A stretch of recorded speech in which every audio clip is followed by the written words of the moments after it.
एक दानचंद नाम का महाकंजूस आदमी जिसका सिद्धांत था कि चमड़ी जाए पर दमड़ी ना जाए। एक बार पत्नी बोली, इंसान का शरीर मिला है, कुछ तो दान करो। बोला नहीं। पत्नी बोली, एक बार गंगा स्नान ही कराओ, कुछ तो पुण्य मिलेगा।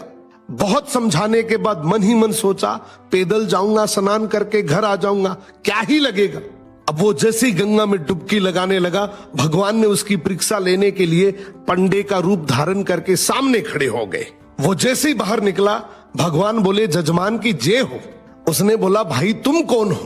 बोले, हम पंडा हैं, बड़े संतोषी ब्राह्मण हैं, वैसे तो कभी कभी आते हैं, तुम्हारे जैसा भी कभी कभी आता है, साल साल भर का खाना दे जाता है। दानचंद बोला, साल भर का?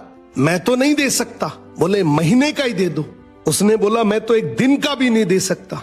भगवान बोले, कुछ तो देना पड़ेगा। उसने बोला, चलो एक धेला दे दूंगा। भगवान बोले, चल तू धेला ही दे। बोला, वो भी अभी नहीं, उधार ले लो। भगवान बोले, ठीक है। अब कुछ दिन बाद भगवान वही पंडे का रूप लेके उसके दरवाजे पे आ गए। पत्नी ने पूछा, तुम कौन हो? बोले, मेरा उधार लेने आया हूं। पत्नी अंदर जाके बोली, बाहर एक पंडा आया है, कुछ उधार है? बोला, हाँ, लेकिन तू बोल दे तबीयत खराब है। पत्नी ने वैसा ही किया। भगवान बोले, चलो जजमान के ठीक होने तक का इंतजार करते हैं, खाना ले आओ। पत्नी फिर अंदर जाती है और बोलती, वो पंडा तो यही चौकड़ी मार के बैठ गया। वो बोला, बोल दे मर गए। पत्नी जैसे ही आकर बोलती है, भगवान तुरंत खबर फैला देते हैं कि दानचंद गुजर गए। अब धीरे धीरे लोग इकट्ठे हुए, उसे बांध कर ले जाने लगे। पत्नी बोली, अरे मरे नहीं है। लोग बोले, ये तुम्हारा मोह है।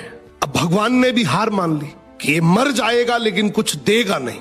भगवान ने अर्थी रुकवाई और बोले, जजमान के कान में कुछ कहना चाहता हूं। भगवान बोले, अरे दानचंद आंखें खोल, मैं भगवान हूं। उसने सोचा, अरे ये तो स्वयं भगवान है। उसने आंखें खोली, सामने वही पंडा। देखकर आंखें फिर बंद कर ली। भगवान बोले, अरे भाई मांग ले, तू क्या मांगता है? तेरे से कुछ मांगने नहीं आया हूं।